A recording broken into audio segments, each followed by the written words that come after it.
The program will begin in 5 minutes.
As a 501c3, the Aspen Institute is nonpartisan and does not endorse, support, or oppose political candidates or parties.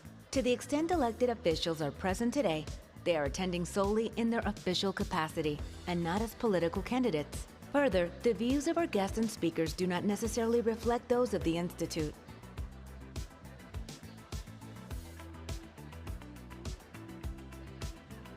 Please remember to turn your mobile devices to silent.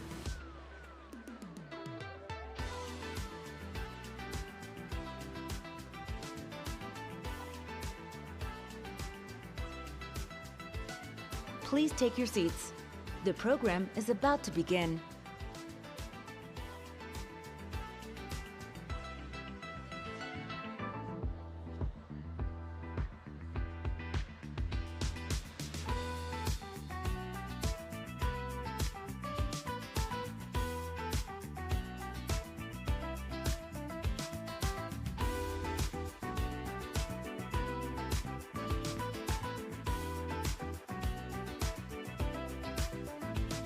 Welcome to the 2024 Aspen Ideas Climate, a collaboration between the Aspen Institute and the City of Miami Beach. Please use the hashtag Aspen Ideas Climate on social media. Thank you for joining us.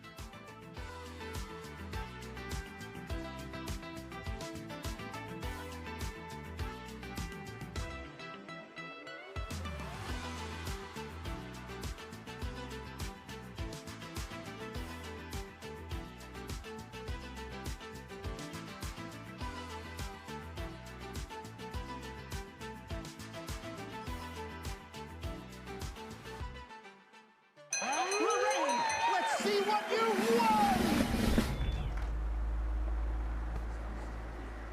It's a heat pump. What is a heat pump? Oh, they are way more efficient than traditional HVACs, and they can cut your bill up to 40%! Ah! Thanks to clean energy laws, you can get a huge rebate on one, giving our kids a healthier future!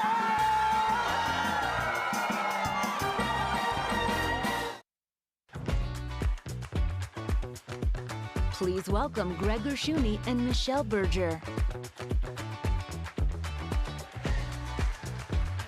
Good evening, everyone. The video you just watched and the other ones that we're going to play throughout the night are from a range that Potential Energy makes, and we're going to talk about their effectiveness during a Spark Talk later in the session. Hi, everyone. 4 years ago, when we started to ask ourselves what this event would look like, we discussed who needed to be in the room, who should be engaged, who should inform attendees, and how do we inspire people, especially to inspire people to act and to find solutions. Our strategy has continued to include policymakers and elected officials and young leaders and artists and members of the media and thought leaders in the private sector and the public sector, and more. We hope that this will continue to serve as a model for other communities equipped with resources or not to find solutions that they need in their communities. In 3 years, Greg and I are so proud that we've been able to convene over 6,000 attendees in 3 years, 440 future leaders. Yeah, you can clap. Over 600 speakers. Everyone is convened to attend and participate in over 160 intellectual, creative, innovative, and inspiring sessions. 36 tech climate entrepreneurs have pitched their concepts. 7 climate literacy creative individuals started pitching this week alone. We've had over 60 excursion and ancillary activities here in Miami-Dade County, and we've provided experiences for over 50 tech climate entrepreneurs alone. And we can't thank you enough for being with us. Enjoy tonight's session. One of the themes that we've been hearing about so far this week is about envisioning a future where we've succeeded.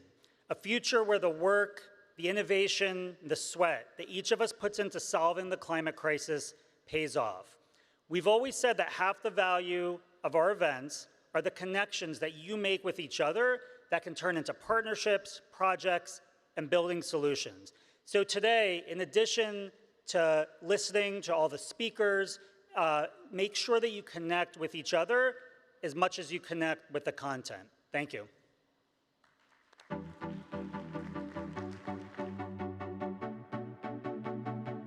And now, Lauren Sanchez.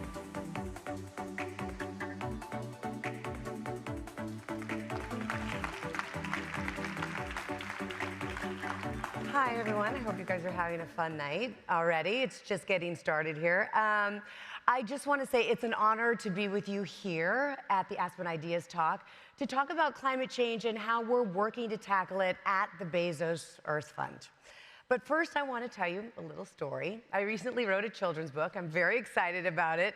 And it's built around a simple, yet I think very profound concept. It's about a young fly named Flynn who is a little rambunctious, very curious, not so good at school. Not sure who that sounds like. I don't know. One day, Flynn's curiosity lands them in an unexpected place inside a rocket capsule moments before launch. Now, the door seals shut, the engines roar to life, and suddenly they're propelled into orbit, thus inspiring the book's title, The Fly Who Flew to Space. Now, floating through the vastness of space, Flynn gains a new perspective on the wonders of our world. But the most significant revelation comes when Flynn gazes back at Earth.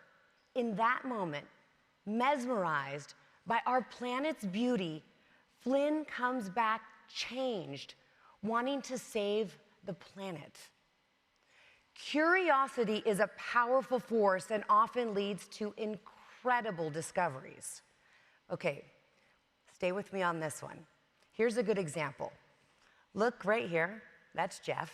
I don't know if you guys know him.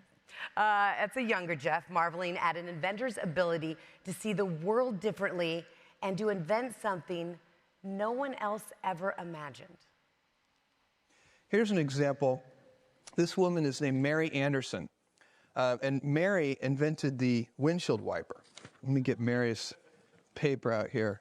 Oh, well, I don't know the story well enough. But Mary this was around 1913, and cars didn't have windshield wipers. In fact, when it rained, people would pull off to the side of the road, and they would take a rag and clean the windshield off, and they'd drive another mile and repeat this process. And they thought nothing of this. And Mary, looked at this, and she said that it's ridiculous, and that there must be a better solution than stopping every so often and cleaning off your windshield with a rag. And so she invented the windshield wiper, and she was roundly criticized that this was a ridiculous thing, and people had all sorts of reasons why it wouldn't work, primarily that it would be a huge distraction for drivers to have this thing going back and forth in front of them. But she persisted, and this happened very quickly. Within 10 years of her invention of the windshield wiper, they were standard equipment on all cars. So it was one of these things that, and actually, even though people poo-pooed it, once they tried it, they're like, not having to stop every mile with a rag, it's actually a pretty good idea. And so Mary definitely got the last laugh. Okay, issues like deforestation and global warming are way more complicated, I get it, than a wet windshield. But you get the idea. It's not just about solving a problem, it's also about reimagining our interaction with the world. We need to invent our way out of climate change, and we're gonna do it. Here's another story, and I don't want to date myself, but I'm about to. Let's just say if you're a kid of, let's say, my generation, you might remember this one. Now, this is me with my sisters when I was about 8 years old, growing up in Albuquerque. And about this time, I remember we were learning about the ozone layer's depletion. And for kids back then, and probably adults, it was actually really scary to hear about this. But guess what? You don't hear about that anymore. You want to know why? Because there was a global response leading to the Montreal Protocol, which served as a beacon of innovation and collective action, and also hope. The companies that had been the cause of the problem worked to provide a solution. Government, civil society, and especially the private sector rose to the occasion. And that showed me, even as a young girl, that together we could mend the sky. Curiosity and inventiveness are alive. Everyone in this room has it. All of us here have that spark, that resolve to turn an idea into reality that uplifts humanity. Now, what we need to do is we need to nurture those sparks and ignite them into roaring flames. This inventive spirit is at the heart of what we're supporting at the Bezos Earth Fund, and I'm super proud of this. Inventors love to solve real problems, and the answer usually begins with a question. So, for example, how do you find and measure the thousands of methane leaks happening all over the world? I don't know if you know this, but think about it. Methane has caused 30% of global warming. So, how are we going to fix it? This is how. We're going to start right here with MethaneSat. It's a game-changing satellite we support with the Environmental Defense Fund. Now, before MethaneSat launched into orbit just last week, it just happened. It was so exciting to watch it go up in the air. We weren't able to see the big picture of where and how bad the methane leaks are. But because of the brilliant minds who figured out a better way, we now have innovative technology which we can see and measure leaks like never before. It's actually incredible. And we're really proud of this data because we're going to make it free for everyone, which is good for those working hard to cut their emissions. Oh, thank you.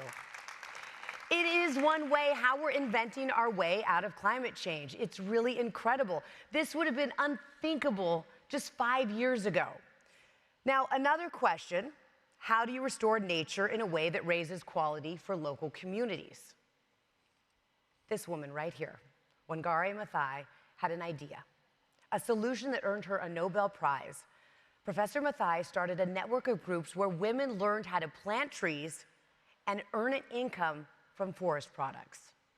This idea grew into the Green Belt movement, which empowered 30,000 women to empower their lives by planting more than 50 million trees across Kenya. The Bezos Earth Fund works with partners like the Green Belt movement to carry this legacy forward, and we do. At the Bezos Earth Fund, we like to co-invent. This takes creativity and flexibility. Okay, finally, one last question that we're thinking a lot about. How do we feed 10 billion people with healthy, sustainable protein throughout this century? This will need a ton of innovation. We're investing heavily in livestock sector and inventions that will give consumers meat options that are better for the earth. I am thrilled to announce, I'm very excited about this one tonight, $60 million to establish Bezos Centers for Sustainable Protein that will help grow these ideas. Their inventions will make plant-based lab-grown meats cheaper, healthier, and tastier. And these sustainable proteins really are getting better. Trust me, I've had one, and they are getting so good. You can hardly tell the difference now. I really like them. Anyway, these examples barely scratch the surface of what's possible when we combine hope with action, ingenuity with determination. Our world is poised for a transformation for a future not constrained by compromise. Solutions to our greatest challenges often come with the quiet persistence of those willing to question, reimagine, and innovate. And in this spirit, let us embrace a vision where we don't have to choose between advancement and the environment.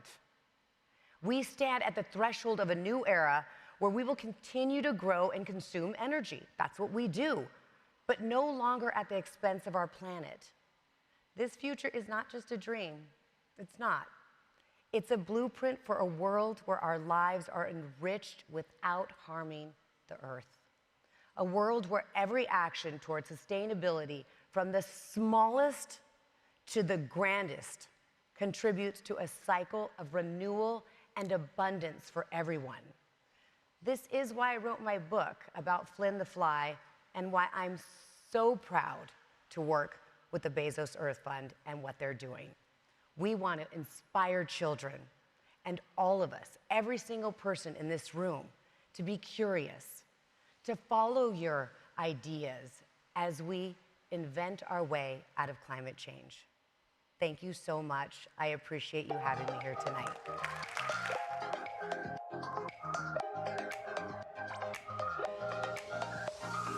And now, Elena Harkness.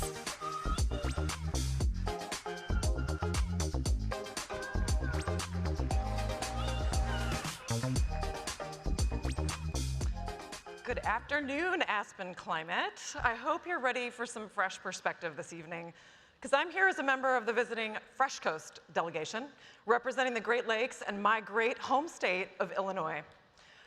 Yes, applause for Illinois. Bring the applause.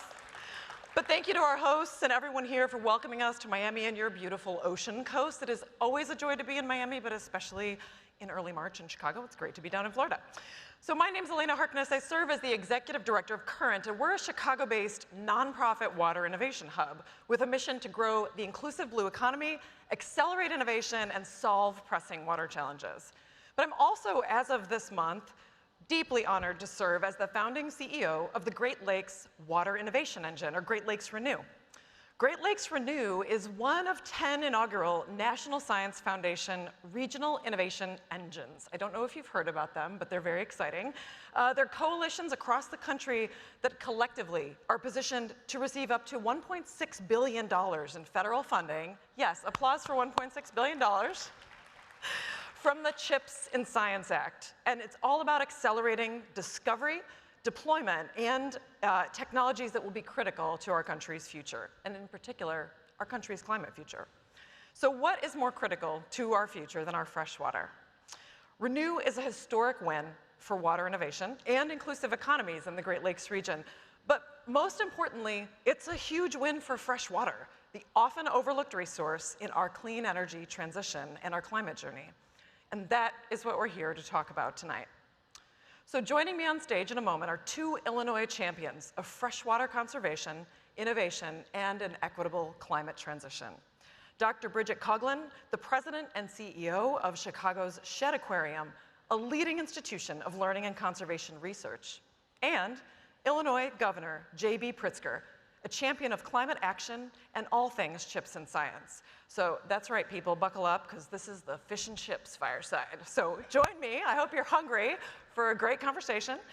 Join me now in welcoming to the stage Governor J.B. Pritzker and Dr. Bridget Coughlin.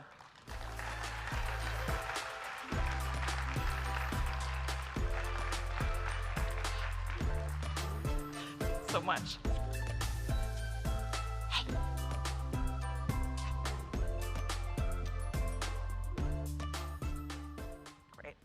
So, Bridget, folks in the audience might be wondering, why are we centering this conversation here around freshwater when it represents just 3% of our water resources here on Earth? First of all, I know it's afternoon, but how about at least a chuckle for her fresh perspective intro? Well done. The water puns. The water puns are numerous. So, there is no climate action, there is no climate solution without fresh water. And my job here this afternoon is to convince you all that fresh water boxes above its weight class. So we all know that our planet is misnamed. It should be named water, not Earth. But seriously, if we looked back on it in space, we would have named it water. No shade to the terrestrials in the audience. So our globe is 70% water. Only 1% of that is accessible fresh water. And of that 1%, the reason why Illinois is up here is that 20% are the Great Lakes. 20% of all the fresh water, that includes accessible aquifers.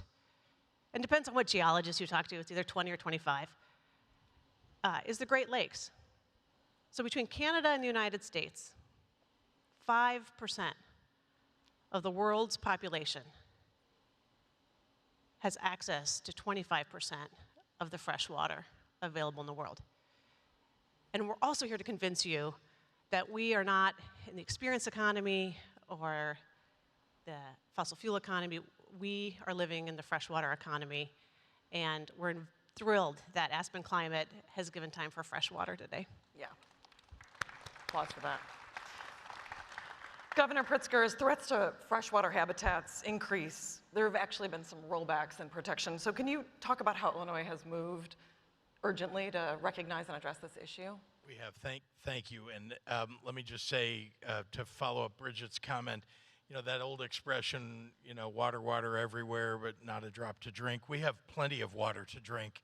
And indeed, we understand that it is our obligation to protect the fresh water that we live next to and that is all around us in the state of Illinois. So we've also recognized that, at least at the federal level, so many rollbacks of protective regulations and laws that occurred, you know, a few years ago we're all still recovering from that, and especially in the state of Illinois, where I'll be honest with you, I don't think we were doing what we should have been doing even when the regulations were in place.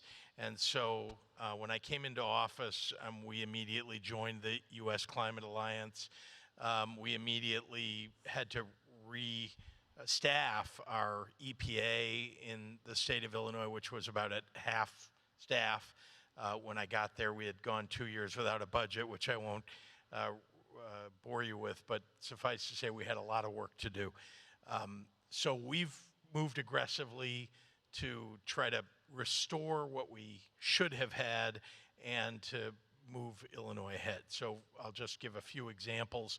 You know, we need obviously climate resilient water systems. We need to make sure that we've joined the America the Beautiful 30 by 30. We're focused on making sure that every aspect of our freshwater systems are being protected in every way we can. Have we done it all perfectly? No, but we are headed in the right direction in almost every category, in my view. So these are the things that at least I think about.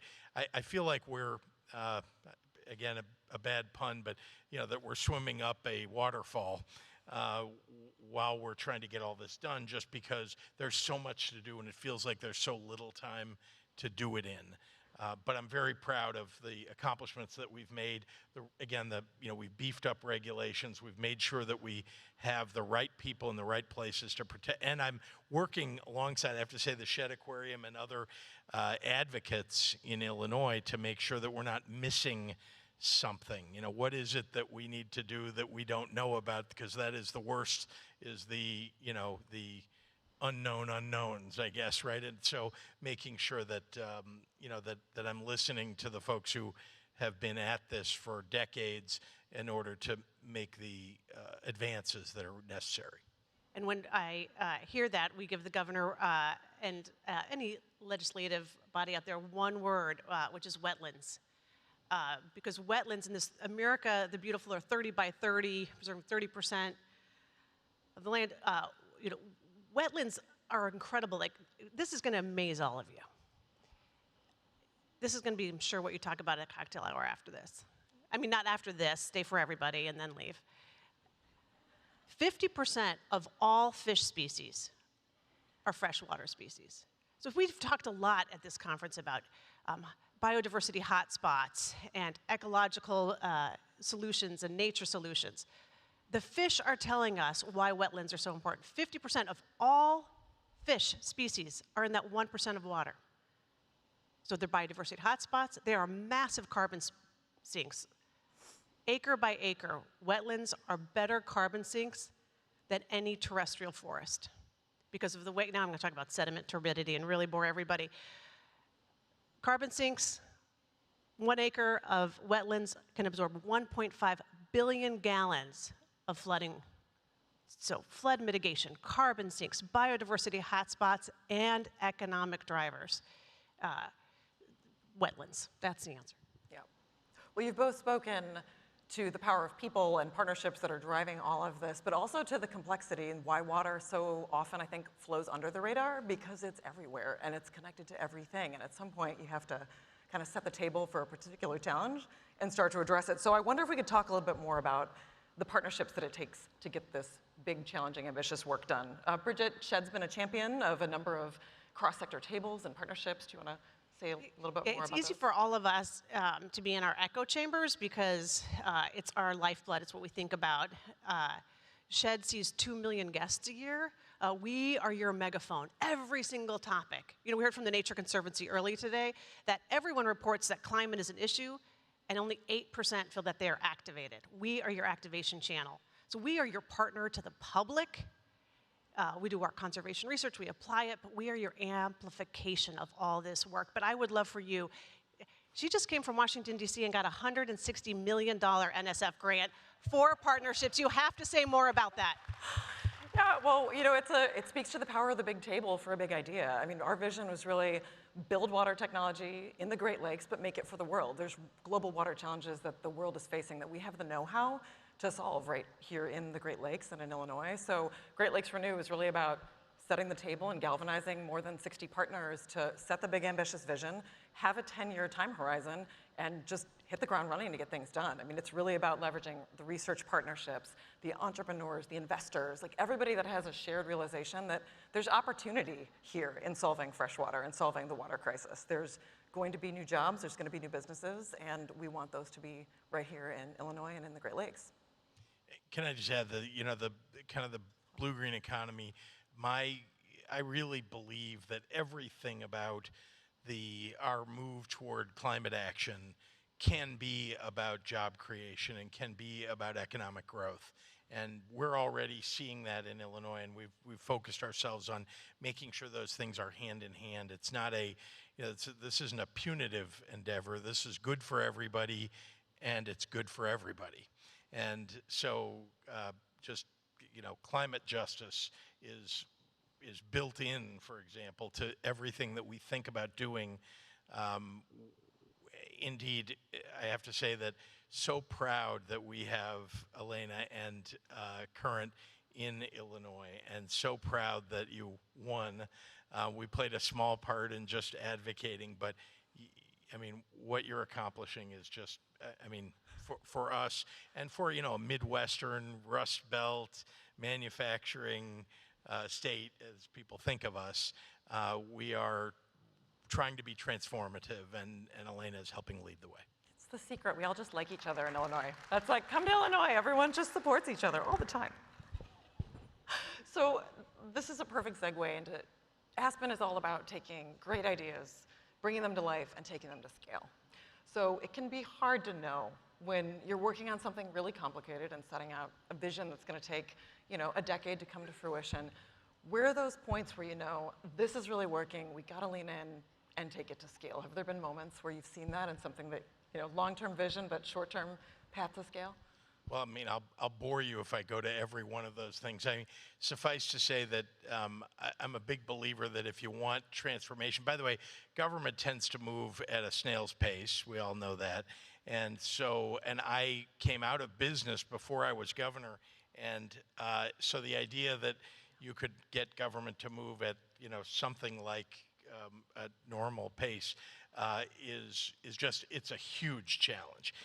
Having said that, I believe that we need to be revolutionary in the way we think.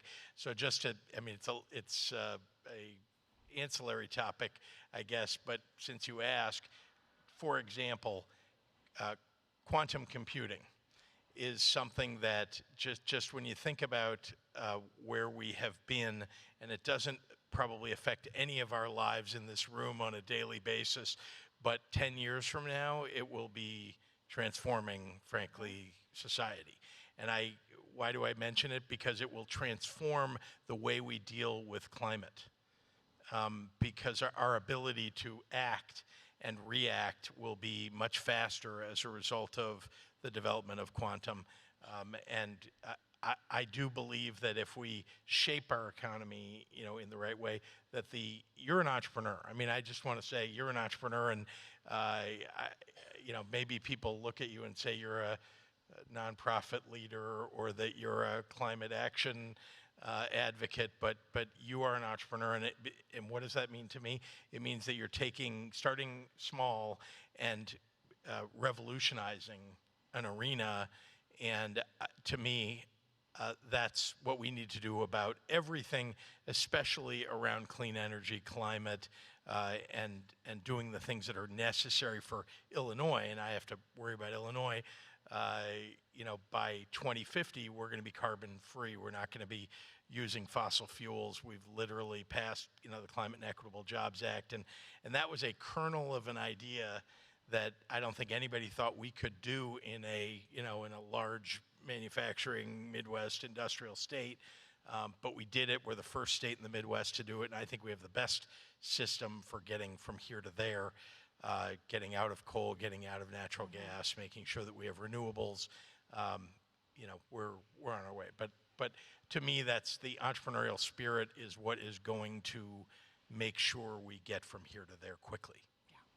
Bridget, Shed's had some incredibly interesting and maybe surprising partners for an aquarium in some of the goals that you're pursuing. Do you want to talk about some of the partnerships that have really helped drive your work to scale?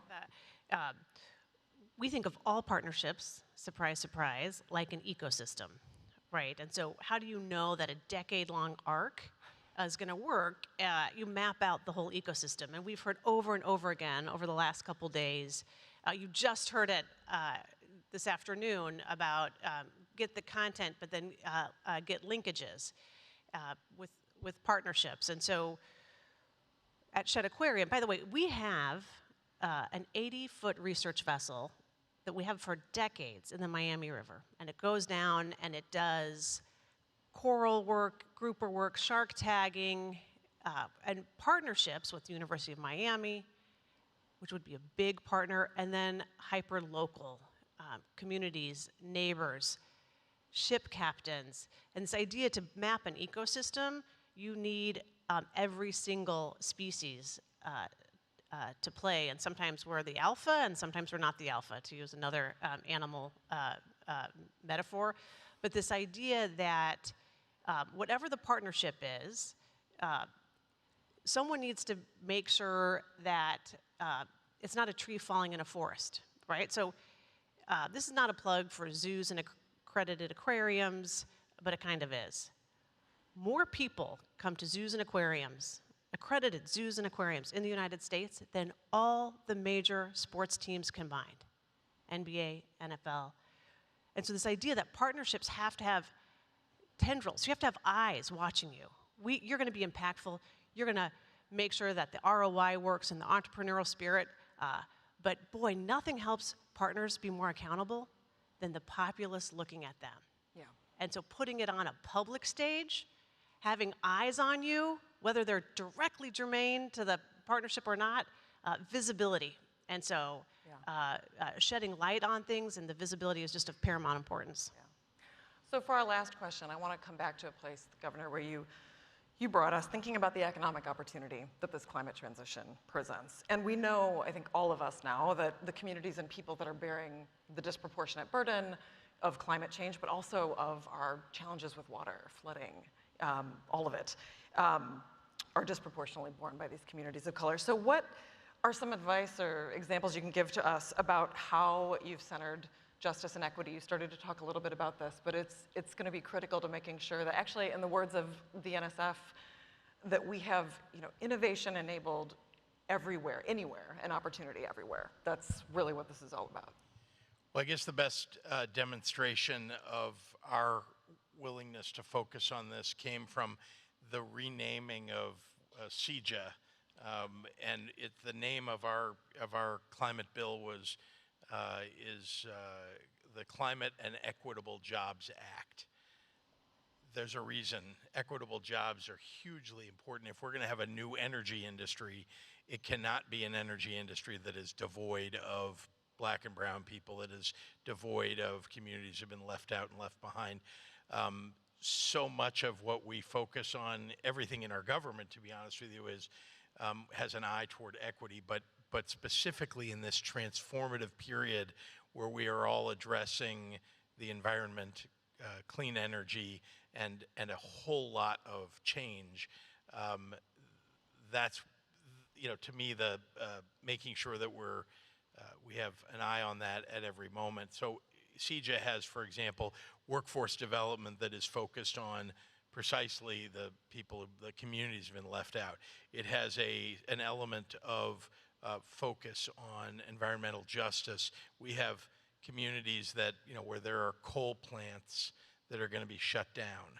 How we manage that transition, hugely important, because those people are going to be, if we don't do this right, they're going to be impacted in a terribly negative way. And then we have, of course, the problem of the leftover environmental damage that's been done mostly in communities of color, and how we, transition dealing with those and partnering with the federal government and making sure we have private partners even that are focused on helping us clean up. We have a long way to go, but I assure you that we've put programs in place that are, we're providing, for example, infrastructure loans, long-term, low interest rate infrastructure loans to communities that have never had appropriate water infrastructure, just to give one example, whether it's wastewater, stormwater, or anything else. And then final thing I'll add is that we're an agricultural state. I talk about us being an industrial state, but 75% of the land mass of Illinois, is agriculture. We're the largest producer of soybeans in the country, the second largest producer of corn. So runoff, for example, and helping, those communities that are around, the rural areas of Illinois, to manage that better is part of what we're focused on. And the strength of CEJA that you've embedded is that visibility, an air of transparency, and numeracy. This is not a theoretical equity. This is not a conceptual equity. It is a tractable, numeric, benchmark, equitable, and you've provided great visibility. So it is that truism of if it matters, measure it, and let people see it. Yeah. Well, let's close this out on an optimistic note. So I think we can all see the grand challenge of inventing new solutions to water must create new prosperity for all Americans and from coast to coast and all the Great Lakes and great rivers in between. So please, I hope everyone was inspired today. Keep fresh water in the conversation. It's going to be critical to our climate future. And please join me in thanking Dr. Bridget Coughlin and Governor J.B. Pritzker.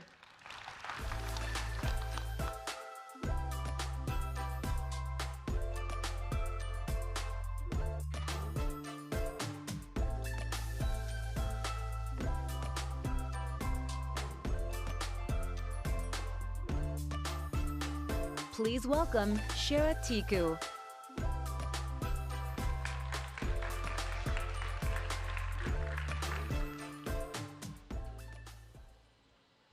Hello, and thank you for having me. I'm going to walk around a little bit, if that's okay. Today, I want to take you on a journey to imagine a future where deforestation doesn't exist, where biodiversity can thrive, and where we just might be able to make food without land. What's enabling this future? Biotechnology. And what's most exciting, and what I want to talk to you about tonight, is this is already happening. Who here's heard about palm oil? Good number of hands. Give me a guess. About what % of products on supermarket shelves do you think have palm oil? High numbers, good. A well-informed audience. 50%. Palm oil is an ingredient which is found in 50% of products on supermarket shelves. In everything from lipstick to laundry detergent, from potato chips to cookies. It is a $70 billion industry. And in many ways, palm oil is an inspiring crop. It has a unique profile which enables shelf stability, but also critical performance elements. Palm oil is the reason why chocolate candy melts in your mouth and not in your hands. And palm oil is the reason that when you buy Nutella or peanut butter, you've got a smooth, spreadable, perfect emulsion rather than that layer of oil on the top of it. But palm oil has a huge problem. It's burning the planet, quite literally. While the tree is very productive, its growth is limited to a narrow band around the equator of about 5 to 10 degrees. This land around the equator, of course, is home to some of the most precious lands on Earth, our primary forest. They're biodiverse hotspots and carbon sinks. To meet growing demand for palm oil over the past few decades, growers have engaged in massive slash and burn tactics, clearing rainforest and converting them to industrial oil palm plantations. And the result, as you can see, has been massive. Palm oil production alone emits about 2% of annual greenhouse gas emissions, which is more than the entire global aviation sector. And palm oil's problems with regards to climate don't just stop at greenhouse gas emissions. It's a mess for biodiversity, clearing the land of all of the animal species that call this land home. And of course, it pollutes our air and water streams as well. That's how I first learned about palm oil. This selfie is from a business trip. And while we're fresh out of 4 years of COVID, you might think this picture was recent. But it's actually from 10 years ago. And it's not to protect me from COVID, it's to protect me from air quality. 10 years ago, in 2013, I was in Singapore on a business trip, and my company insisted I wear an N95 mask. The air quality index while I was in Singapore was well over 400, and anything over 300 is highly toxic. The government had shut down schools and told pregnant women not to leave the house.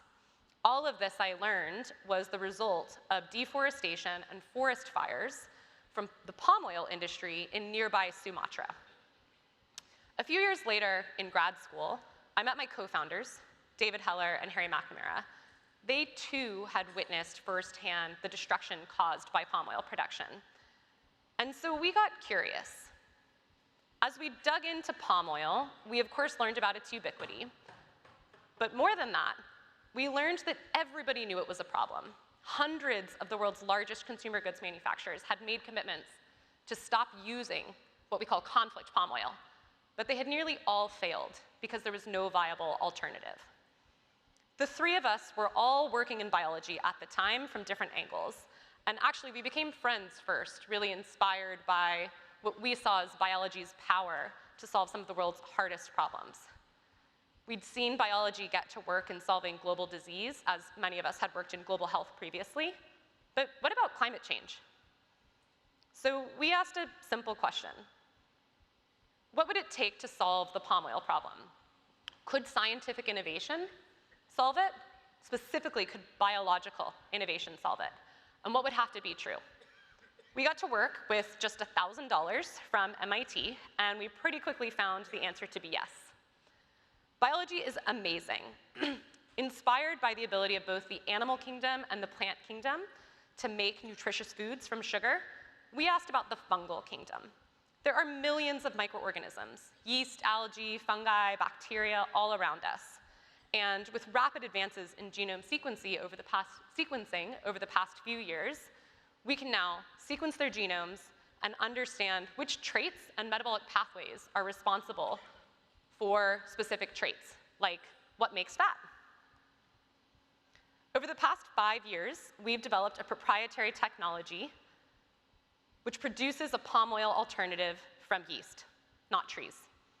The impact of that is that we can provide the world's largest consumer products manufacturers with a high-performance oil that meets their needs without the unpredictable supply chain or climate change issues. What's most exciting is this isn't just technology. Thank you. What's most exciting is this isn't just technology in a lab. It is at scale today. These are 50,000-liter fermentation tanks, and each one of these is taller than the building that we're in today. This is what we're producing in today. But can you really scale fermentation globally? That's a question I get all the time. Luckily, we have the beer industry. Fermentation-produced beer is a multi-hundred-billion-dollar industry, and beer is produced everywhere in the world. This is what we want to do: produce fats and oils, but also proteins and carbohydrates. In a sense, to make food without land. So my company, C16 Biosciences, we launched commercially last year. And to launch our technology to the world, we introduced the Palmless platform for sustainable ingredients. We introduced our ingredient platform by launching a product, and we called it Save the Fucking Rainforest. Even my mother, who doesn't condone cursing, loved the name. We gave it a bold name to make our mission very clear and to grab the attention of the biggest consumer goods manufacturers who needed our solution the most. And it worked. The product sold out in 2 hours. We had over 1 billion media impressions, which are eyeballs that any CPG would kill for. And we had inbounds from hundreds of the world's largest consumer goods manufacturers. As an entrepreneur, this tells me that people want this. Consumers want this because they want the products they love without harming the planet, without deforesting rainforest. And consumer goods manufacturers want it because their customers want it. Most importantly, it's not just consumers that want this. Regulators, too, have woken up to the importance of cleaning up our supply chains. While in the US, the IRA has gathered most of the attention over the past year or so, our colleagues in Europe have been very busy as well. In addition to the EU sustainable due diligence requirements, they recently passed the EU deforestation regulation, which is now mandating that big companies clean up their supply chains with regard to sourcing 7 key crops including palm oil. The way that companies have sort of validated sustainable palm oil in the past, which is certification, just full of holes, no longer passes muster, and fermentation-based solutions are an incredible opportunity. Now, this is about biotechnology, and while biotechnology is an incredible enabler to push forward innovation in this sector, what I believe is the most beautiful part about all of this is the role of nature herself. Our oil, our yeast, naturally produces oil. Mother Nature did so much of this work for us, and by combining the latest and greatest tools of biotechnology with the beauty of nature's work, we're able to scale it and produce it more efficiently and more cheaply. In many ways, this isn't about fake versus natural, synthetic versus natural. In many ways, our oil is more natural than agricultural palm oil produced from industrial palm plantations today. This is the future that we're building, where we can reimagine nature, we can reimagine the future of our planet, where we can rewild and restore natural forest, where biodiversity can thrive, and where we just might be able to produce food without land. Thank you.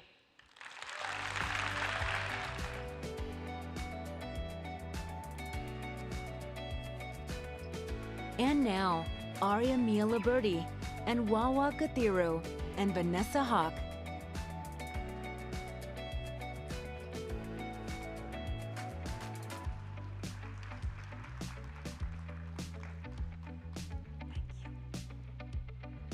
Hello, everyone. How are you doing?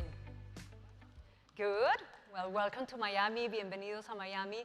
It's great for me to be here with all of you. I feel very, very glad that you're all here.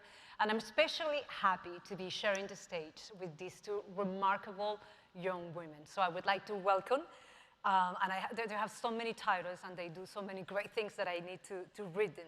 So Aria Mia Liberti, she's an actress, a PhD student, a Fulbright scholar, a human rights and climate change activist. So welcome.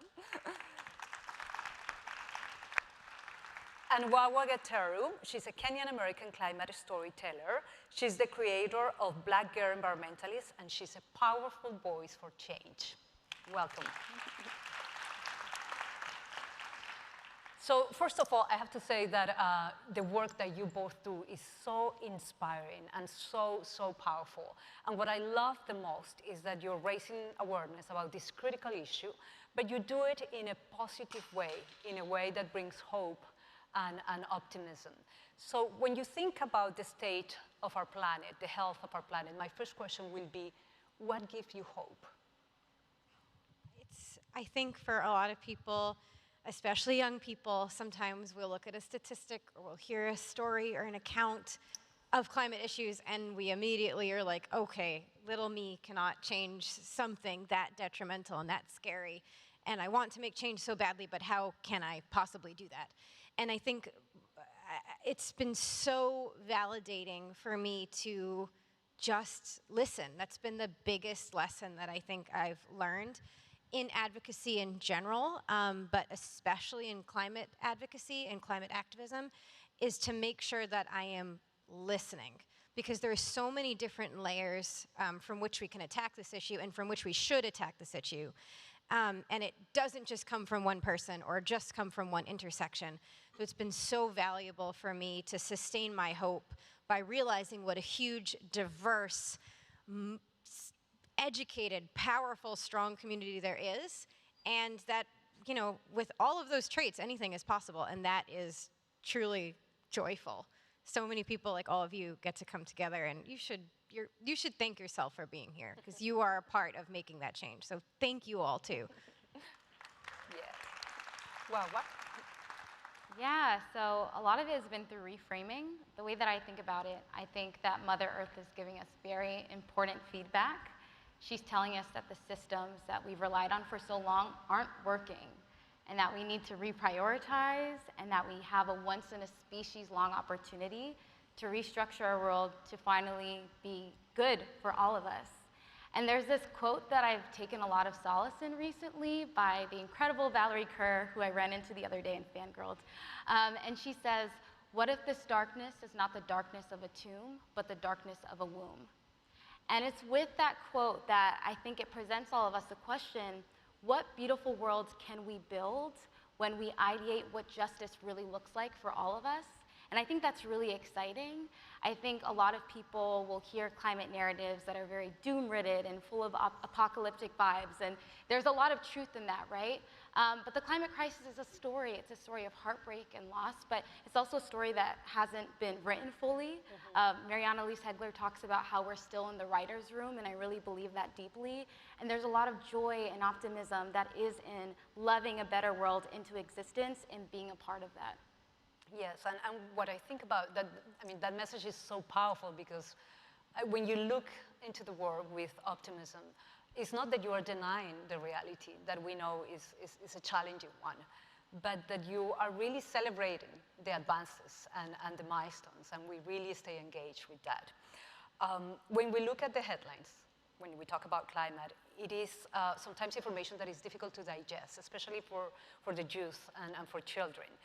There was a Lancet study that was done in 10 countries with more than 10,000 people and revealed that 60% were extremely worried about climate change, 60% of the youth, and more than half of them felt powerless or sad or anxious. So what would be your message for them? How can they transform those feelings into action, into opportunity, into optimism and hope? I really hope that young people can realize their own power. I think often we receive this message of, you know, you're young, you're naive, you don't hold power, you have to sit and learn, and then eventually you'll learn enough that you will be able to have the power, and then you'll be a leader. And I think, you know, if I've learned anything in my ridiculous career path that Vanessa described, it's that, you know, I'm never gonna stop being a student. I'm always gonna be learning things. But if I didn't just take the leap and learn as I went, I wouldn't be able to do anything, and that's really, really frustrating. So my message to young people would go out there and do it, and take up the space, and if sometimes you feel a little bit silly, that's okay, but asking questions is like, I ask a lot of questions. It probably annoys people, but you know, you learn a lot by asking questions, and if someone is shutting your questions down, it's a sign to maybe move on and learn from someone new, but I think that's such a powerful tool. And ground into that knowledge. You have wisdom inside of you, you have life experience inside of you, even if you're really young, and you can bring that to the table, you can bring your own self to the table. That informs something. And we can grow into our expert status, and we can find our voice and our power, but we have to take up space. It's almost like a fake it till you make it. I mean, I'm doing that now, so. You're amazing. You're doing an extraordinary work. Well. I think that we really need to get comfortable with the uncomfortable feelings that we have around climate. Climate makes me feel a lot of things. A lot of fear, a lot of hopelessness, a lot of anger, Yeah. And there was a time where I felt like it was taboo to talk about those things, that I would only present as just being very joyful. And I think a part of that is because so many of us in the climate space, we're always asked, especially by those friends and family, how we do this work and what, you know, gives us hope. And no one really asks about what undergirds all of that. And I have found that in embracing a lot of those emotions, the fear, the grief, the hopelessness, that I've actually found a lot of community in being real about those things. And I've also realized that they're all rooted in a deep, radical love that I have for my community, that I have for myself, that I have for our collective ecosystems. And I think we also have to recognize that all those emotional responses are very natural. What's going on is very unnatural, but it's a very natural response to world systems that have placed people and planet on the back burner. And I think that as we restructure and as we think about how we can be optimistic and lean into joy, we have to recognize that those feelings are valid, work through them, and really root them in action. Because at the end of the day, I think that action is how we facilitate hope. I think hope is not something that you can borrow. Hope is a discipline. Hope is something that you earn through action. And I think being a part of that action and being a part of, as corny as it sounds, the change you want to see is really, really helpful in being able to at least be in the building spaces of what that better world actually can look like. Wow, absolutely. So well said.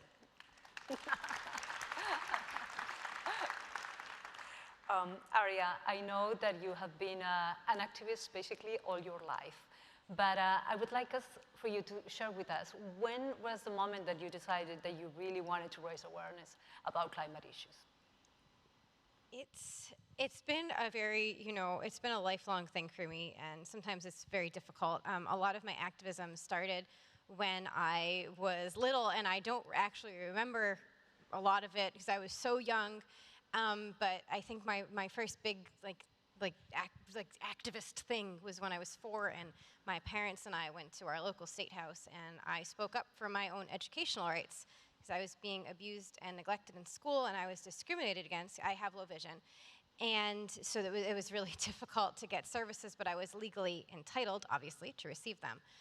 So that's how it started. And then as I got older, I realized, I have parents who are like educating me about the laws, and then I can go into this environment, and even if it's an environment that is hate-filled and discriminatory, that I can speak up for myself, and I can find my power, and I can try to make change for myself. I realized that's not the norm sometimes, and having the confidence and feeling the self-worth to do that fight is sometimes very difficult. So a lot of my work then started to become like, I want other kids to feel safe. And I always spoke out for education rights, not just for people with disabilities. I don't really do disability rights activism, but I really try to approach my activism from an intersectional human rights space.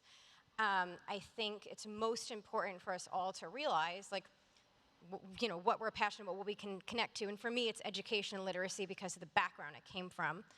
And then I became an academic, and it became even more important. But I realized that, I came from a working class American family. And yeah, we didn't have a lot of resources or a lot of money, but we did what we could with them. And there's a lot of privilege, regardless of what people tell you, a lot of privilege that comes with being a working class American family. And I realized that there were so many kids who did not have access to safe education. Maybe it was because of a flood in their community. Maybe it was because of heat. We touched on that in our previous panel. It was amazing. Maybe it's because of access to clean water. Maybe the school has shut down. There are so many different reasons, and at the end of the day, it either comes down to political violence and instability or climate. And I think climate touches so many parts of our lives, even if sometimes we don't feel the immediacy in the here and now. And one of the most important things that I can do is realize that without the planet, we can't be educated, we can't be literate, we can't find ourselves and our freedom. And I needed to come back basically to the literal and figurative roots, and that's what inspired me to start to change the way I approached my work. Wonderful. Well, we know that climate change is affecting everyone on the planet, but it's not affecting everyone equally. And minority communities of color, are the most vulnerable. Yeah. So how do you bring hope and optimism into your community? Yeah, so the way that I think about it is, while we all might be weathering the same storm that is the climate crisis, we aren't all in the same boat. And so I approach my work at the intersections of representation and Black women and Black gender expansive folks. So I run a nonprofit called Black Girl Environmentalist. We are a national nonprofit that's working to address the pathway and retention issue that exists in the climate sector, particularly for Black girls and Black gender expansive individuals, with a particular focus on the early career end of things, so 0 to 10 years of experience. Folks of color make up nearly 40% of the US population, but we don't exceed a 12 to 16% green ceiling of representation. And those first 10 years are very critical for folks to get their foot in the door, but are also very critical for people to stay. So it's interesting because I find that I'm actually not doing any convincing of people having hope. I find a lot of hope in the spaces that I find myself in. I find that the harder struggle is convincing others, including myself, to embrace rest and to understand that rest is a radical stance. I think as women of color, as Black women, we hold so much. We are stewards of the land, we're stewards of our community, and oftentimes we're providing care for everyone else but ourselves. And how can we be of use to this movement? How can we be sustainably useful if we aren't taking care of ourselves? So I find that it's actually having conversations around expanding what environmental protection looks like. And yes, woods and water, yes, our cities and our communities, but also a holistic definition that includes our physical bodies, our emotional health, our physical health, and making sure that we're providing resources to folks so that they don't succumb to burnout. Because I don't think that our movement can lose anybody to burnout, but it happens time and time again. So with BGE, we're really trying to invest in folks, not only from professional development and providing them pathways and getting their foot in the door and different green internships and things of that sort, but also creating ecosystems of care and community so that folks have folks that they can lean on and rely on, and so that they know that in this movement, you should be able to take a step back, and so that others can take a step forward, because that's what reciprocity looks like, and that's what sustainability looks like in the context of this movement. That's so amazing. That's so important. We cannot take care of something else if we don't take care of ourselves first. Arya, I know that you are a UNICEF ambassador and that you had the opportunity to travel to Kosovo a couple of months ago, and that you were able to see firsthand how women and children are more vulnerable to the impacts of climate change. Would you share with us your experience? Yeah, of course. That was one of the most profound experiences, most special experiences of my life. And I'm really grateful to UNICEF. It was something that I was always advocating when I was little, and I aspired to be a part of that organization for so long. And I'm so grateful that my new career path has led me to them. And I went on this incredible trip almost a year ago now. It's crazy. And I met so many youth leaders, and coincidentally, a majority of them were young women or girls.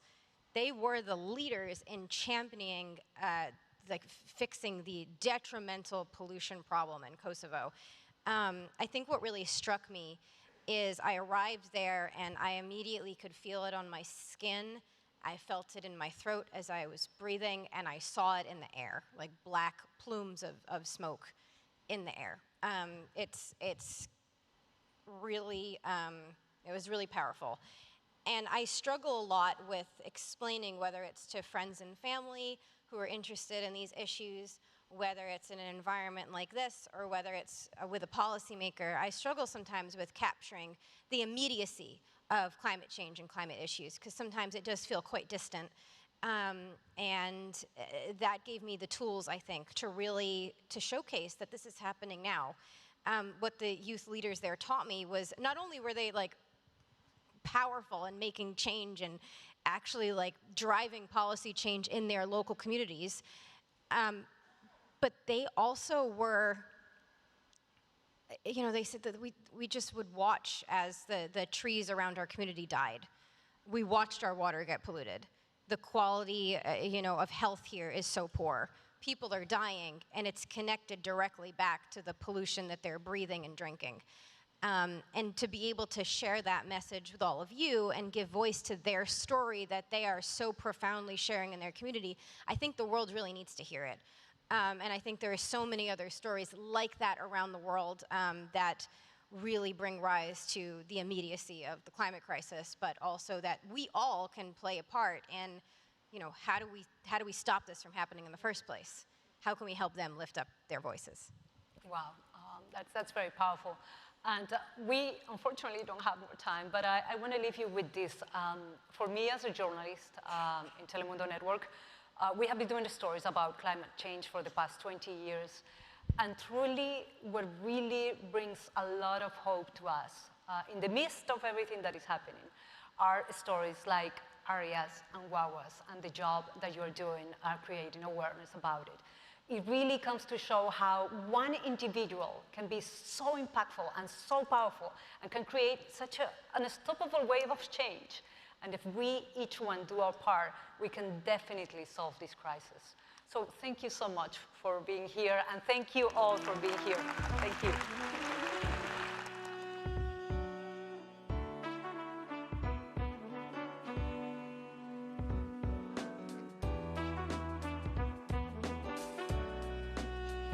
Please welcome John Mitchell.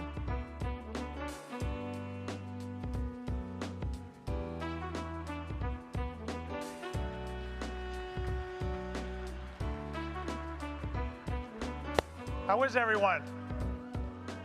Excellent, excellent. Well, so there has been a lot of talk this week, in the last couple of days, about the challenges posed by renewable energy projects in communities across the United States. Community resistance comes in many forms, but it's something that we all have to be attuned to if we're to do the climate work that we've sought out to do. I'm here today to talk not about the resistance of just one project, but really the challenges of launching an entire renewable energy industry in the United States. So I've been mayor of New Bedford for a dozen years, and from the start, my administration, my city, embraced the promise of offshore wind. It had been growing in Europe for many years, and we thought that it would make a lot of sense in New Bedford as a way of growing jobs in an older industrial city, that the likes of which sometimes feel like they've fallen behind the rest of America. It also gave us an opportunity to not just participate in a major climate initiative, but to actually take a leading role in it. But what that had to be reconciled with is the fact that New Bedford's a fishing port. And it's not just a fishing port, it's the biggest fishing port. It's the highest grossing fishing port in the United States. And it is really the center of the commercial fishing industry on the East Coast. And so we'll just flash right up. We are the seafood capital of America, but as the seafood capital of America, what offshore wind set up was a clash of two industries. One that is arriving from Europe, doing business, that would do business in the same waters as this much older industry that is composed of some of the most fiercely individualistic people you'd ever meet. So how do you reconcile the two? And so at this point in the story, I'm just going to skip ahead to the end, because here's what happened. You guys are familiar with this. Let's see if I can click the next slide. There we go. So it's happening. So right now in New Bedford, America's first major offshore wind project is being launched, Vineyard Wind. You've heard of Vineyard Wind. It is now producing 5 of its turbines, of its ultimately 62 turbines, energizing the New England grid. And it's going. It's there, it's big, it's beautiful, and it is creating opportunity in my city. And at the same time, unlike many other ports on the East Coast that want to get into the offshore business, it has not elicited in New Bedford organized protest by fishermen. So why is that? And there are many reasons for it. This has been successful, but it's been not entirely embraced by everybody, but enough. It's moving forward as we hoped it would. And there are lots of reasons for it, but I just wanted to offer up something. So, we had to establish a clear vision, of course. We had to get people working together, and we had to cultivate persistence, the capacity to stick with something.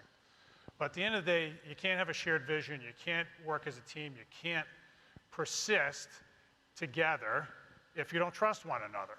And for us, that has been the focus of our work. Trust is the oxygen of civic engagement. If people trust one another, especially people whose interests are not entirely aligned, you can actually start to make things work. Without it, things don't work. Things fall apart immediately. And for us, as we look back on it, we're still in the work. We have a few takeaways. This has been our approach. We build trust, so building the bonds of trust is taking a long time. But the first thing I'd say is that our work has to be grounded in facts and reason.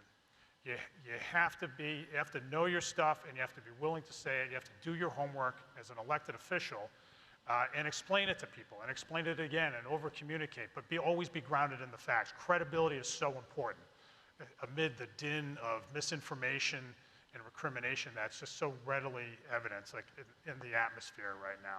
You have to be credible.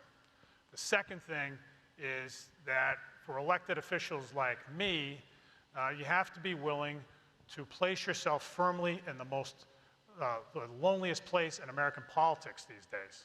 That is right in the middle. It is lonely. And that means you have to call balls and strikes. You have to let the other side, one side, know when they're stretching the truth, or when they're not firmly grounded in solid argument, and do the same for the other side. So we tell folks that, look, tell folks in the offshore wind industry, look, the fishing industry is not what you're used to in Northern Europe. You can't just write a check to a fisherman and say, this is for your troubles. The industry in the United States is much larger, much more complex. On the other hand, we tell fishermen, look, offshore wind's not going to destroy your livelihood, and it is not going to make the work you do unsafe. We will make sure, we'll do everything we can to ensure that wind farms are properly placed, not in places where fishermen are likely to fish, not where fish spawn, but in places where that you can avoid. And that's really important. And for me, this is not easy. I come from a fishing family. Some of my relatives have been in the fishing industry, have lots of fishermen. I know it's a dangerous business. My grandfather was lost at sea. He was a New Bedford fisherman. In my 12 years as mayor, we've lost 10 fishermen. It's dangerous work, and I have a lot of respect for them. And so a lot of times when I have to put them in their place, that's not easy, but I do it only when it's grounded in the facts. The last thing I'll just say is, on the matter of trust, is that it takes time to build, and it has to be built block by block. And we know what those blocks are comprised of. Those blocks are comprised of the things that we learned as children. You build someone's trust by doing as you said you would. Just following through on what you said. So if you told somebody you're going to call somebody, you're going to call them back, do that. If they're going to, you tell them they're going to get a hearing of their opinion, do it. If you tell them they're going to get some kind of accommodation, it's got to happen. You have to follow through. You have to be present. You have to stand and deliver. And that's not an easy thing these days in American politics. But I am here to attest that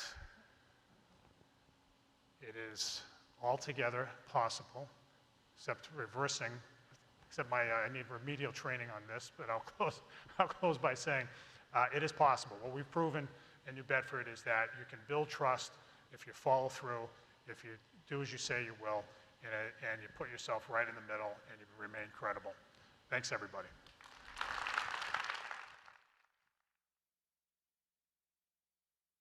Hi, I'm Meryl Streep, actress and winner of the Presidential Medal of Freedom. As you know, climate change is everyone's responsibility, even me, Meryl Streep. Recycling helps, but nothing changes unless corporations cut down on the pollution heating the planet. Take it from me, I have 3 Oscars.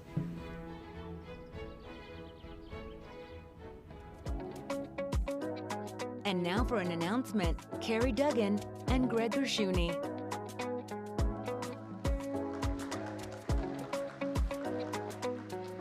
As we've been hearing all week, there are cities across the country and around the world that have all the ingredients for a just, equitable transition, but lack the connective tissue necessary to reach their net zero goals as quickly as is needed. Over the last year, the Aspen Institute and sustainability have been looking at how this plays out in the city of Detroit. And in the spirit of solutions, we're excited to announce a Detroit-based fellowship called the Aspen Climate Fixers, which aims to help connect the dots between climate solvers in Detroit so that they can work to amplify each other. Thanks, Greg. This is exciting, and I'm going to give you some verbiage to take home with you. This is really about fostering trust in a world where we need more trust. I know that's a big word for 2024. Busting our silos of excellence, building capacity at the local level, investing in our next generation leaders, across sectors. That includes utilities and government and NGOs and EDUs and the Chamber of Commerce. We're going to train them together. We're going to break bread together. We're going to reflect the community that we serve. We're going to reflect the sectors that need to participate in a just transition. Hint, that's all of us. And we're going to utilize the harmonized policies of both the federal, state, and the city of Detroit in execution of their action plans. This is all going to happen in one place. We all have learned, I've heard it multiple times today, collaboration is a contact sport. And in the words of, I know a friend of Aspen, Andy Karsner, we're going to train the pollinators to align and accelerate for climate action. Thank you.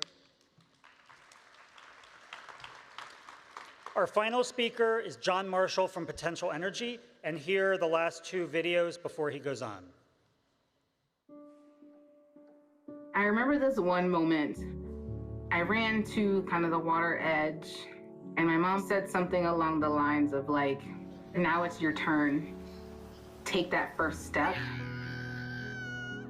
When I became a mom myself, I feel like my whole world changed.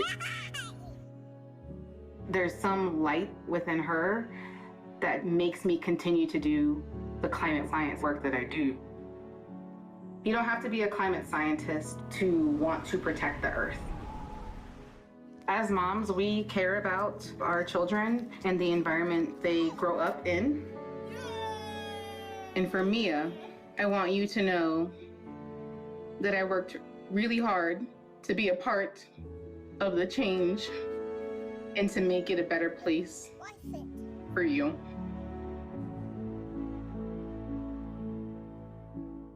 Calling all builders, all welders and roofers, engineers and electricians, calling all brick masons and boiler makers, steel workers and steam fitters. Your country is calling you to rebuild America, to create a cleaner, safer, more prosperous future for all. Tackling climate change, this is the job of our lifetime. The Great American Build is here. Let's get to work.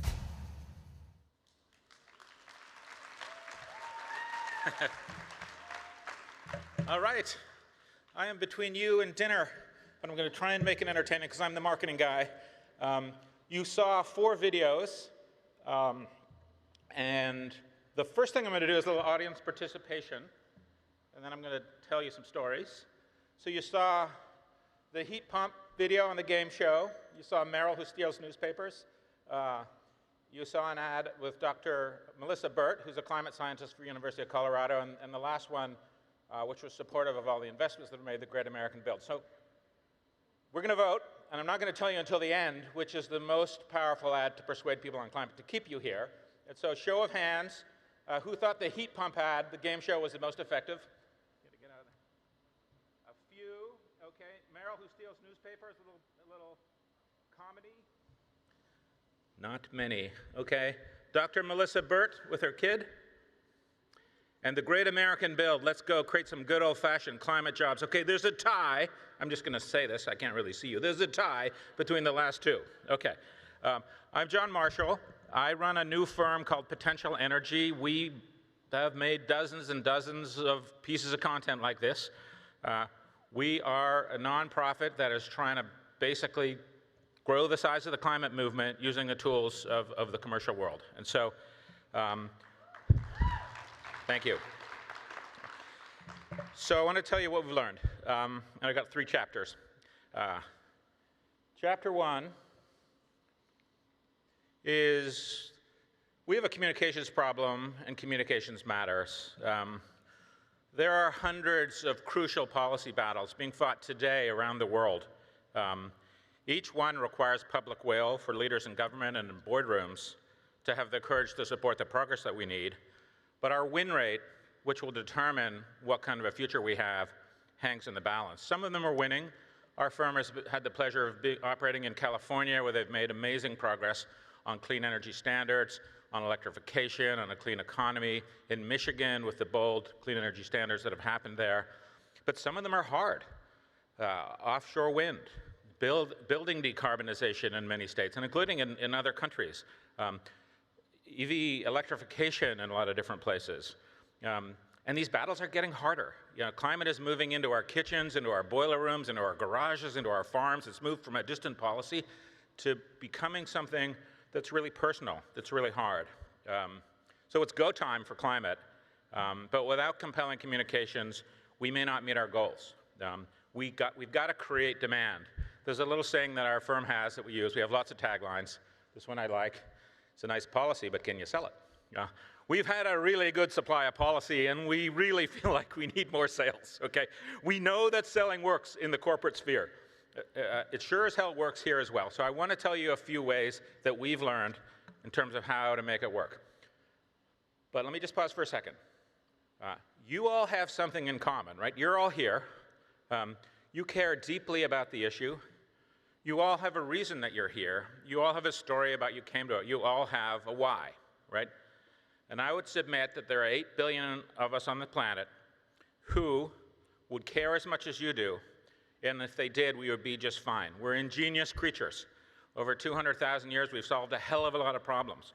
We need to care enough to act. We all need to have the same degree of why that's in this room. Okay, so now I'm going to talk about my why. This is my why. This is Henry. He's very cute in this picture, but 10 years after this picture, he wasn't quite as cute. And it's not like, oh, I love him, isn't he cute kind of a story. It's a story where he came home from school and said, Dad, you're an idiot, okay? And he locked me in the house for 2 days. I was in the marketing business. I was in the corporate advisory business. I had been selling soap and shampoo and credit cards and cookies. And he said, the largest communications problem we have on the earth is a climate communications problem, and you ain't doing nothing about it, okay? So over the course of a weekend, I called all my friends on Madison Avenue and said, what if we created a firm that took the best creative talent and tried to do that? So I spent 35 years selling things. You know, we did the marketing and brand strategy for the Walmarts and the Starbucks and the Bank of Americas. I have an academic job as a marketing professor at Dartmouth. Spent 20 years sort of studying and learning what makes marketing successful. And in both of those domains, getting reasonably good at trying to figure out the why people did things in their lives. And so the theory was, while I was sitting there locked in the house, what could we unearth a why for climate? Could we make compelling content that actually dramatically swelled the size of the climate movement, okay? So my why is this little fellow who's now not little anymore, and will be mortified when he finds out that this thing may be on the internet. So we'll have to do some editing after this speech. But each person in this room and each person on this planet has a why, okay? And you saw a bunch of different whys in the 4 ads that we shared. So that's how we came to be. And man, I will tell you, this is not easy work. Oh, it's so much easier to do a little credit card subscription or a visit to Best Buy or something like that. And I thank you, everyone in this room for putting the massive hard work in and staying in the game. I'm a newcomer. I've been here for 4 years. And you know, the folks like you are giving everything you've got to the most challenging, critical, magnificent fight that we'll ever wage. So at Potential Energy, we do what corporate types do, only for climate: incessant testing, focus groups, creative campaign development, tweaking, reworking, and we have amassed this pretty massive amount of data. We've served and measured 3 billion ads.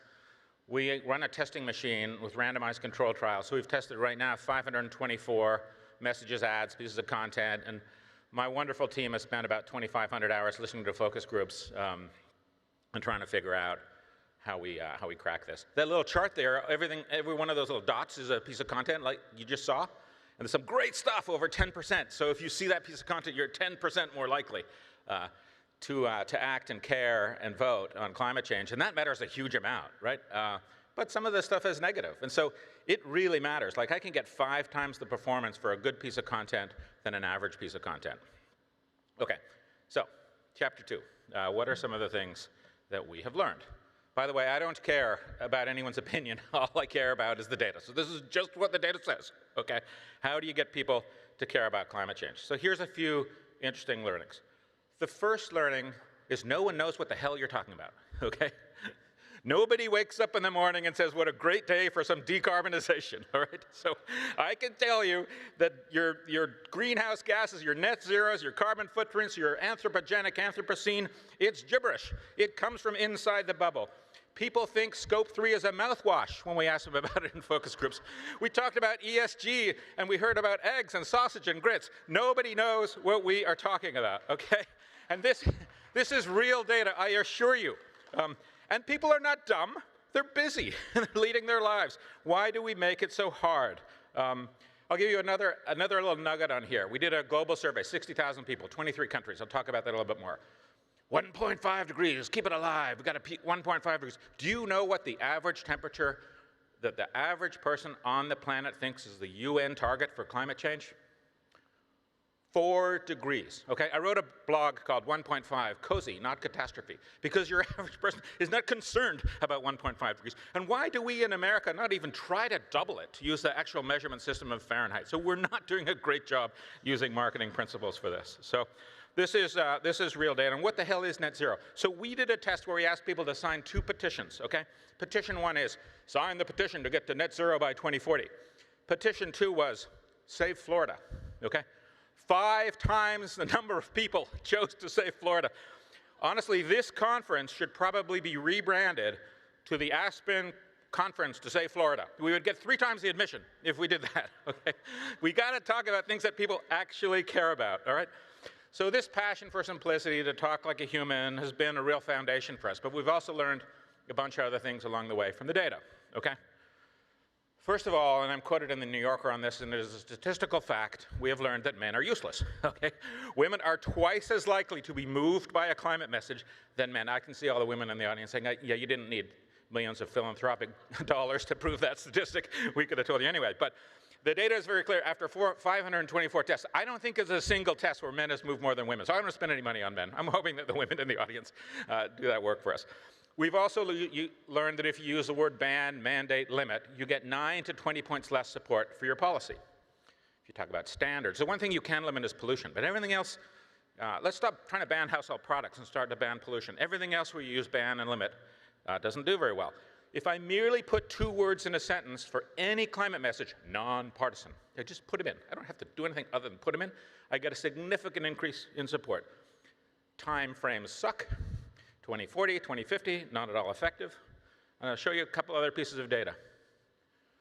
Human stories crush concepts. The climate people, we all are members of Overthinkers Anonymous. We have these conceptual stuff. We're going to beat China. We're going to grow economically, all this kind of stuff. If I just show a conversation between a climate scientist and another mom, I get a 12% lift. And when I take a great donation from a generous donor who wants me to make an ad about an innovation boom, I got a 1.5% lift, okay? It's about the people. I'll tell you something else. If I tell exactly the same ad, and I have a picture of a smokestack, and I have a picture of a storm, I get a significant increase, because pollution framing actually works. So we're learning all these things from the data. One thing I love is that if we put a face in the ad, it always outperforms, and if we zoom in, it performs even better. This is an example from our campaign in California. Human stories always win. 3 little lessons we've got along the way: simplicity, humanity, accountability. Accountability is simple. It's very hard to fight climate change. Why don't we fight the pollution that's causing climate change? That makes a lot more sense to people. So these lessons are valuable. But I want to go a little bigger, okay? Because it's not necessarily enough. I want to talk about something beyond the tactics, which I've covered. I want to talk about the strategies. I want to talk about the territories. We got about a 50-50 vote between the jobs ad and the climate science mom ad that I showed you. So I want to dig into that a little bit. So let's talk about what the data says about the big why. Okay, so we conducted what I think is probably one of the most comprehensive message tests on climate change across 23 countries. Represents about 85% of global emissions, 75% of the world population, 85% of global GDP. So the G20 plus some countries in Africa. So we went really deep. We did a whole bunch of message testing and framing testing and policy testing and all that sort of stuff that we do. And what did we learn? First of all, there's a bunch of frames that aren't necessarily big enough, okay? And so I'm not saying they're not valuable. I'm not being disrespectful of the people who put so much energy and passion and care into these. But if we're going to solve the world's greatest collective action problem, we're going to have to do something called collective action. We're going to have to get people on board. And the data is clear that these frames aren't big enough, okay? And if you think about the person on the other end of the message, and we say, hey, let's keep it in the ground. They're like, keep what in the ground? Oh, keep oil in the ground? how do I get my kid to school? I gotta fill my tank with it. It's a 30%, 40% of population kind of frame. We need bigger frames for this, okay? And so we asked 60,000 people across the globe, what is the why that really motivates you, okay? And I'm gonna give you some comparative here.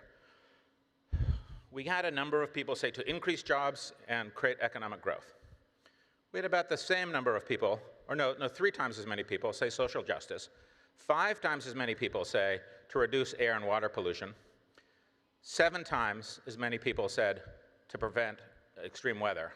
But the largest reason was 12 times as strong as jobs, which is to protect the future for the next generation, okay?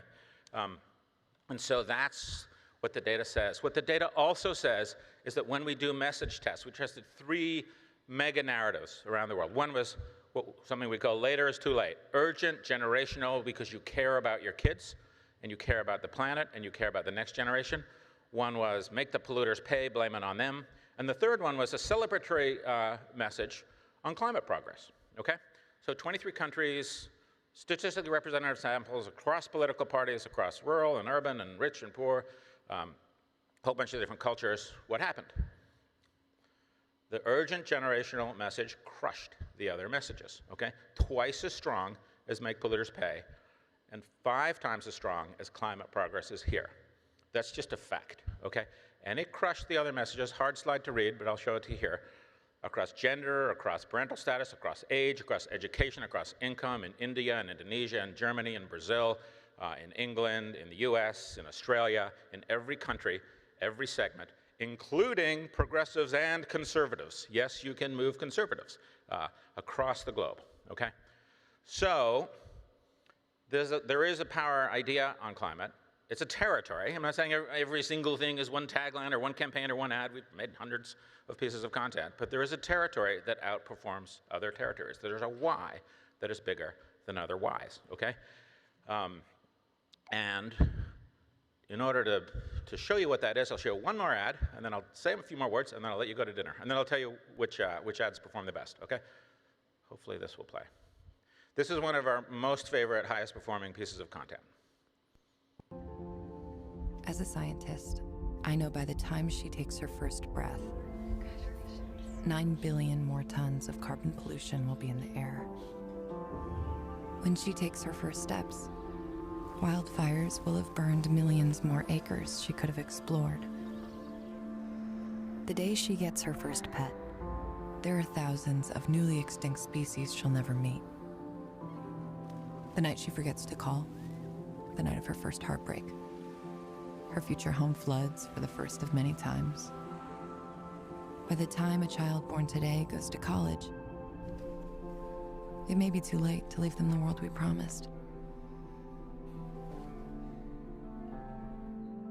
Our window to act on climate change is like watching them grow up.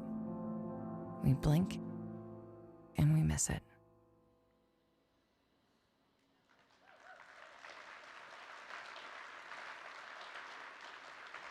This is usually the part of the presentation where I start to cry, so forgive me if it happens. So we've been at this for 4 years. After terabytes of data and analysis and looking at it every way we can and sweating the details and the error bars and the confidence intervals, I think we have a hypothesis, an answer, a territory for the big debate. And it's not fear versus optimism that's the territory. It's not progress versus doomerism. It's not anger or education. The data is telling us that none of these seem to have the human emotion that will tip the balance. What the data says is what will tip the scales is love. Love for our children, love for our communities, love to the natural wonders that sustain us. This is the big why on climate. And the thing about love is it has all the other stuff in it. It's got worry, it's got hope, it's got the dream of a better future. It even has fear in it. All of those things are fine. The real why is what motivates us, what we care about. The academics have known this for years. There's a theory called loss aversion, right? Loss aversion frames always beat gain frames. Our data proves the same thing, and our content that is about love moves people way more than the other stuff. This makes some sense, There's stuff baked into our DNA, for hundreds of thousands of years, it's been baked in our DNA to take care of the ones that we love. And if we're going to solve the most massive challenge that humanity has ever faced, we're going to have to use something that's baked in our DNA. So let's use the most positive attribute that we can. I think we all got a little lost in complexity here. Many of us, myself included, may qualify as members of Overthinkers Anonymous. We've been trying to go through the side door. We've been frustrated. This hasn't worked. That hasn't worked. Let's talk about climate jobs. Let's sell the benefit of heat pumps. Let's say the cars perform more. Let's try all these side door things. And we've really tried to do things, and we might have been missing the thing that's most important overall. So let's stop trying to go through the side door. Let's stop overthinking and over-engineering. Let's go to the front door. Let's tell the truth with empathy and passion and caring and relevance. This is how we're going to get billions of people to join us in this noble fight, okay? This is how we're going to do it. And yes, that was by far the highest performing ad. They all move people, by the way. They're all good. Like the heat pump one was 3%, the other two were 7. This one was 10. This is in the top decile. This kind of content really works. Love is how you get billions of people to join in this most noble fight that we're all fighting together. So thank you for your time. Before you stand up and go to dinner, if you want more stuff, we have a boatload of tools and content and guides and all that kind of stuff, and so we will send you a package. We can send you this talk, but we'll send you a package of tips and tricks and learnings and evidence and data and all that kind of stuff. So thank you very much, and thanks to the Aspen Institute for giving me this opportunity.